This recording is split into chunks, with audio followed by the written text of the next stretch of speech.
Vous avez désinstallé Instagram Threads quand vous avez vu qu'elle veut vous suivre en permanence. Bonjour, c'est Bertrand, votre coach web. Bienvenue dans ce nouvel épisode du podcast, épisode 431. Bah oui, ça me fait rire parce que j'ai installé l'autre jour Instagram Threads, vous savez, c'est la nouvelle application d'Instagram qui veut copier Snapchat, encore une fois, hein, tout simplement. Alors maintenant, c'est le principe, c'est la messagerie privée avec vos amis privés, hein, j'ai envie de dire, enfin oui, voilà, on va dire que c'est comme ça.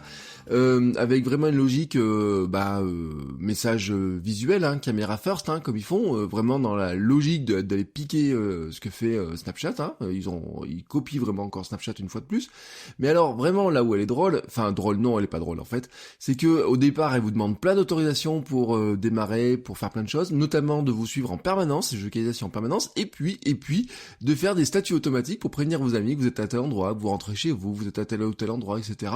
Bref, chez Facebook, quand on dit que on va faire de la protection de la vie privée, quand on veut vous dire qu'on veut faire des efforts sur ce domaine-là, c'est sans doute pas avec cette application-là qu'on va le faire, parce qu'au niveau captation de données personnelles et de récupérer le plus de données sur vous, de savoir tout ce que vous faites, bon bah celle-là, elle est franchement pas mal du tout, hein. Alors nous, on va essayer de faire plus léger, hein, voilà, tout simplement, hein, quand on va essayer de capter de la donnée personnelle de notre audience, hein. Je vous rappelle la logique de ce que je vous disais hier, hein, et on va continuer là-dessus. Hier, je vous avais parlé de la logique TAC, trafic, audience, client, hein, cette logique, hein, pour qu'elle s'applique, on doit nous aussi capter un petit peu de données personnelles. Bon, on va essayer quand même de le faire plus plus respectueusement, hein, c'est-à-dire que comment on essaye de le faire, comment on fait passer un trafic inconnu, hein, finalement, hein, d'un trafic de personnes qui arrivent sur votre blog, qui regardent vos vidéos, mais que vous ne connaissez pas, en personnes qui soient plus connues et avec lesquelles vous allez pouvoir échanger. Bon, bah ça se fait par un outil qu'on appelle le lead magnet, ou aussi un aimant, alors qu'on peut appeler tout simplement aussi, on pourrait l'appeler pot de miel, vous voyez, un petit truc comme ça qu'on peut vous mettre sous les yeux. Si vous adorez le miel, et ben vous aurez envie, hein, d'aller mettre votre cuillère dedans, etc. Et cet aimant à client, alors on peut en avoir tout un tas de sortes, mais avant de vous donner quelques exemples d'aimants à client que vous pourriez faire, une erreur que nous faisons tous, hein, vraiment une erreur que nous faisons tous, et puis dans les discussions que j'ai régulièrement, elle revient, c'est que nous avons tendance à vouloir faire un aimant qui ressemble à un produit final, c'est-à-dire un aimant qui soit très compliqué, qui nous demande beaucoup de temps de travail, etc.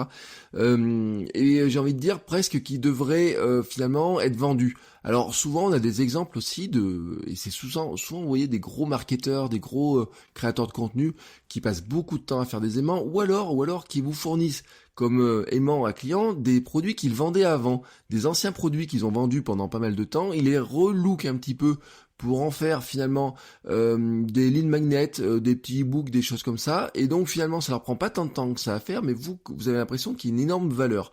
Et c'est ça qui est très intéressant dedans, c'est vous avez l'impression qu'il y a une énorme valeur, mais pour autant pour eux, c'est pas ce qui leur a pris autant de temps que la valeur dont vous avez l'impression. Vous savez, la valeur, c'est toujours un truc subjectif.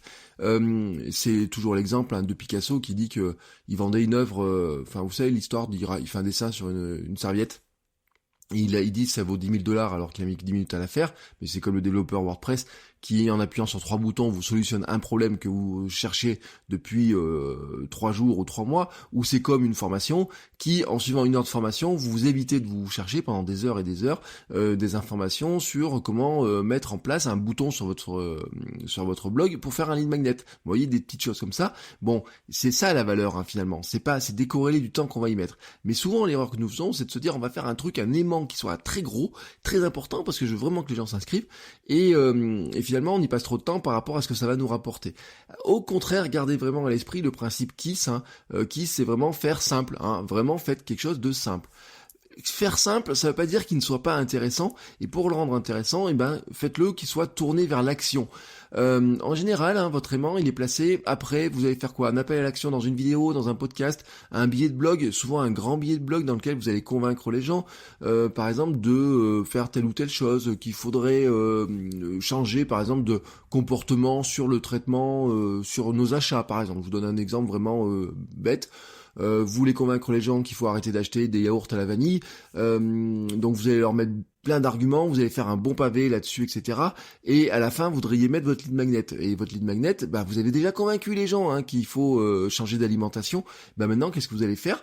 Vous allez les amener à l'action et les aider concrètement à faire quelque chose. Donc, le lead magnet, il est plutôt tourné vers l'action et comment aider les gens à faire quelque chose, c'est-à-dire que vous les avez incités à faire quelque chose. Maintenant, le pas suivant, c'est de les accompagner dans cette action-là, sachant que finalement, la suite de ça pour qu'ils deviennent clients, ça serait d'aller vraiment un pas encore beaucoup plus loin dans cette action-là. Vous voyez, les étapes finalement de passage à l'action. Par exemple, si vous faisiez la photo, on pourrait dire vous voulez convaincre les gens de faire de la photo argentique, parce que vous pensez que ça les aide à progresser. Deuxième étape, vous leur faites une petite liste de matériel de comment commencer la photo argentique. Troisième étape, pour qu'ils deviennent clients, ça serait par exemple une formation sur comment faire des photos argentiques qui soient toujours réussies. Vous voyez, vous auriez les 3 étapes de cette manière-là. Et c'est pour ça que votre lead magnet au milieu, finalement, il n'a pas besoin d'être extrêmement compliqué, parce que sinon il ressemblera à votre produit final, c'est pas votre produit final, mais vous devez faire en sorte qu'il soit plus que ce que les gens trouvent gratuitement sur votre site. J'ai commencé à parler des différents types de lead magnet, il y en a beaucoup, et souvent le lead magnet on pense au format e-book, ou alors le fameux livre blanc qui est beaucoup utilisé dans certains domaines, notamment dans tous les domaines, on va dire le B2B, tout ce qui est des services aux entreprises, le logiciel est friand de ça, mais on va dire en fait tous les services qui doivent aussi convaincre de quelque chose qui est assez cher. Vous voyez, là-dedans, le livre blanc est très utilisé parce que quelque part, on a besoin, c'est vraiment un complément d'argument. Et puis souvent, le livre blanc, vous voyez, il va se transférer à d'autres personnes, etc.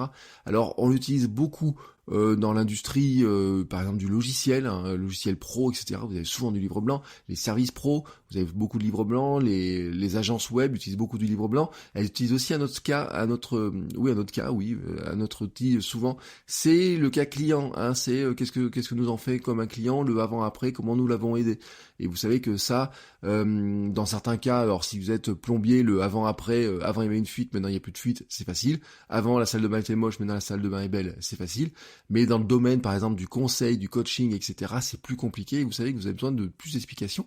Et là, souvent, les formats livre blanc, cas client, etc., sont intéressants. Mais en fait, vous avez plein de formats. Par exemple, la checklist de matériel dont j'ai parlé dans l'exemple précédent sur la photo. Vous pouvez faire une checklist de matériel, une checklist des logiciels que vous utilisez, etc., en disant si tu veux connaître tout le matériel que j'utilise, télécharge cette liste. Et avant de télécharger la liste, vous mettez un formulaire de captation du mail.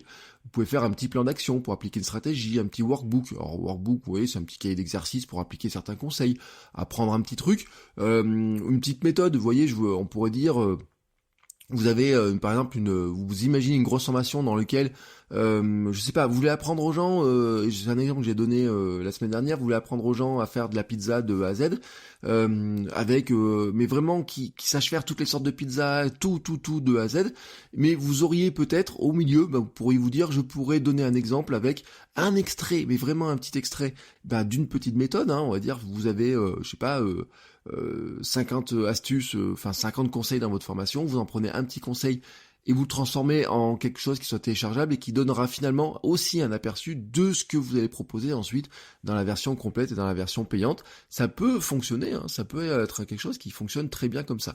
Un autre format, c'est les quiz, et ça vous savez que tout à l'heure au début je parlais de Facebook, et vous savez qu'on a donné beaucoup d'informations personnelles en répondant à des quiz du type quel personnage d'Harry Potter êtes-vous. Vous avez ces quiz là sont utilisables dans plein de domaines, et vous pouvez les utiliser sur votre site internet, vous pouvez les utiliser pour essayer finalement de capter les gens, capter leur adresse mail, c'est-à-dire en échangeant le résultat du quiz contre une adresse mail. Voilà, ça peut être un système qui peut fonctionner. Et puis c'est à vous aussi d'avoir un petit peu d'imagination par rapport finalement à votre à vos domaines de prédilection. Tout simplement parce qu'il y a peut-être des choses où vous vous sentez plus à l'aise que d'autres. Et par exemple, je pourrais très bien imaginer moi faire un lead magnet audio et vous dire que j'aurais par exemple des conseils audio complémentaires que je pourrais vous donner contre une adresse mail. Vous voyez, je pourrais très bien le faire. Et dans ce cas-là, une fois que vous auriez rempli le formulaire, je vous enverrai tout simplement sur une zone de téléchargement, une page de téléchargement du fichier audio. Le choix du lead magnet dans tous les cas, en fait, il va dépendre, je l'ai dit, un peu de de votre objectif, hein, de vos secteurs de prédilection aussi, mais aussi de votre cible. Et ce sera tout le sujet de demain, parce que finalement, on parle beaucoup de types de lead magnet qu'on peut faire, on parle beaucoup de ce qu'on peut mettre dedans, mais il faudra pas oublier que finalement, il s'adresse aussi à quelqu'un, à une cible en particulier, et ça, on en parlera demain. Et dernière idée de lead magnet que je n'ai pas donnée dans cet épisode, des conseils par email. Et oui, vous pourriez avoir un lead magnet qui soit tout simplement une newsletter, des conseils par email. Et si vous voulez voir à quoi ça ressemble dans mon cas, vous faites votrecoachweb.com/email et vous vous inscrivez et vous recevrez toutes les semaines mes conseils par email pour aller un petit peu plus loin que ce que je vous raconte dans le podcast. Voilà, sur ce, je vous souhaite à tous une très belle journée et je vous dis à demain pour un nouvel épisode. Ciao les créateurs!